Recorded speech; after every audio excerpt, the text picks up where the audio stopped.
नमस्कार। इस अंक में आप सभी का बहुत बहुत स्वागत है। आज जिस प्रकार से अदालतों द्वारा निर्णय पास किए जा रहे हैं उससे समाज में निश्चित रूप से चिंता बढ़ी है। ऐसा लगता है कि कॉलेजियम सिस्टम द्वारा नियुक्त न्यायाधीशों में कानून के ज्ञान का सख्त अभाव है। अब कॉलेजियम सिस्टम पर ही प्रश्न चिन्ह खड़े होने लगे हैं। यदि कॉलेजियम सिस्टम से इस प्रकार के जजों की नियुक्ति की जाती है तो जजों के नियुक्ति प्रणाली पर गंभीरता से विचार करने की सख्त आवश्यकता है। जैसा कि आप लोगों को भी पता होगा कि पिछले साल इलाहाबाद हाई कोर्ट के एक न्यायाधीश द्वारा ऐसा निर्णय पास किया गया था जिसकी समाज में घोर आलोचना होने लगी। उस निर्णय के खिलाफ लोगों ने जमकर आवाज उठाया। उस निर्णय में कहा गया था कि यदि कोई व्यक्ति किसी नाबालिग लड़की को सुनसान जगह पर एक पुलिया के पास ले जाता है, उसे घसीट के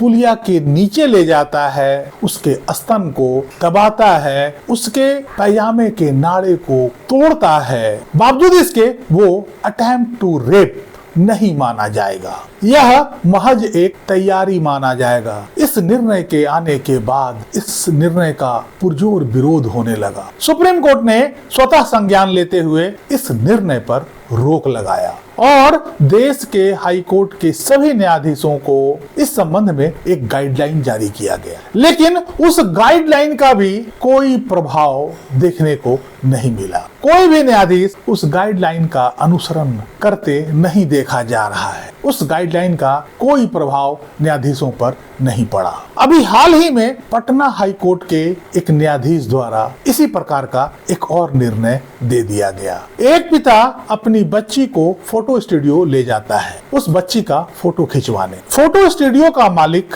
फोटो खींचने के बाद बच्ची के पिता को कंप्यूटर के पास बिठा देता है कि आप इस फोटो को सिलेक्ट कीजिए या देखिए। वो फोटो स्टूडियो का मालिक दोबारा से स्टूडियो के कमरे में घुस जाता है और उसका दरवाजा बंद कर लेता है। उसके बाद वो अपना कपड़ा उतारता है। अपना कपड़ा उतारने के बाद वो उस लड़की का स्तन स्पर्श करता है और उसके पैजामे को भी उतारने की कोशिश करता है। जब लड़की अपनी सुरक्षा के लिए चीखने और चिल्लाने लगी तब उसके पिता उस स्टूडियो के दरवाजे में धक्का मारकर अंदर घुसते हैं और यह पूरा नजारा उनके आंखों के सामने दिखता है। उसके बाद इसकी रिपोर्ट थाने में कराई जाती है। ट्रायल कोर्ट ने उस व्यक्ति को अटेम्प्ट टू रेप के लिए दोषी पाया और उस व्यक्ति को कैद की सजा सुनाई। इसके बाद इस मामले का अपील पटना हाई कोर्ट में दाखिल किया जाता है। पटना हाई कोर्ट के एक न्यायाधीश ने इस पूरे मामले को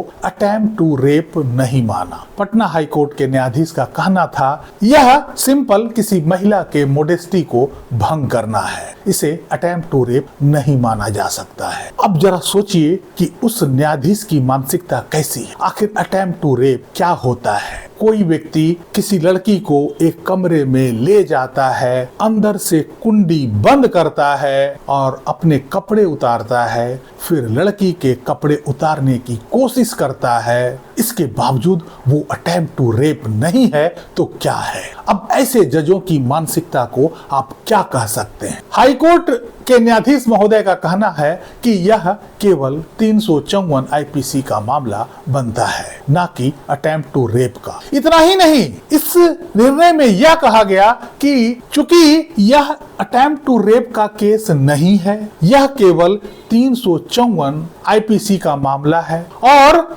चूंकि 354 आईपीसी के तहत इस मुकदमे को नहीं चलाया गया है, इसलिए वह अपराध भी प्रूफ नहीं होता है और उस व्यक्ति को बरी कर दिया जाता है। अब ऐसे न्यायाधीशों के बारे में क्या कहा जा सकता है? आपका क्या ओपिनियन है? क्या ऐसे न्यायाधीश समाज में न्यायाधीश बनने लायक हैं? क्या ऐसे न्यायाधीशों को हमारे न्याय व्यवस्था में आगे कंटिन्यू किया जा सकता है? इन न्यायाधीशों को लगता है कि कानून का बेसिक जानकारी भी नहीं है। आखिर ऐसे न्यायाधीश इतने बड़े पद पर कैसे बैठ जाते हैं? कुल मिलाकर यह कहें कि आज के न्याय व्यवस्था के शिखर पर बैठे ऐसे न्यायाधीशों को विशेष ट्रेनिंग की आवश्यकता है। अब शिक्षकों को टेट की नहीं बल्कि ऐसे न्यायाधीशों के लिए जेट पास करने की आवश्यकता है। अब लगता है कि इन न्यायाधीशों को जुडिशियल एलिजिबिलिटी टेस्ट पास करने का अनिवार्यता होनी चाहिए, क्योंकि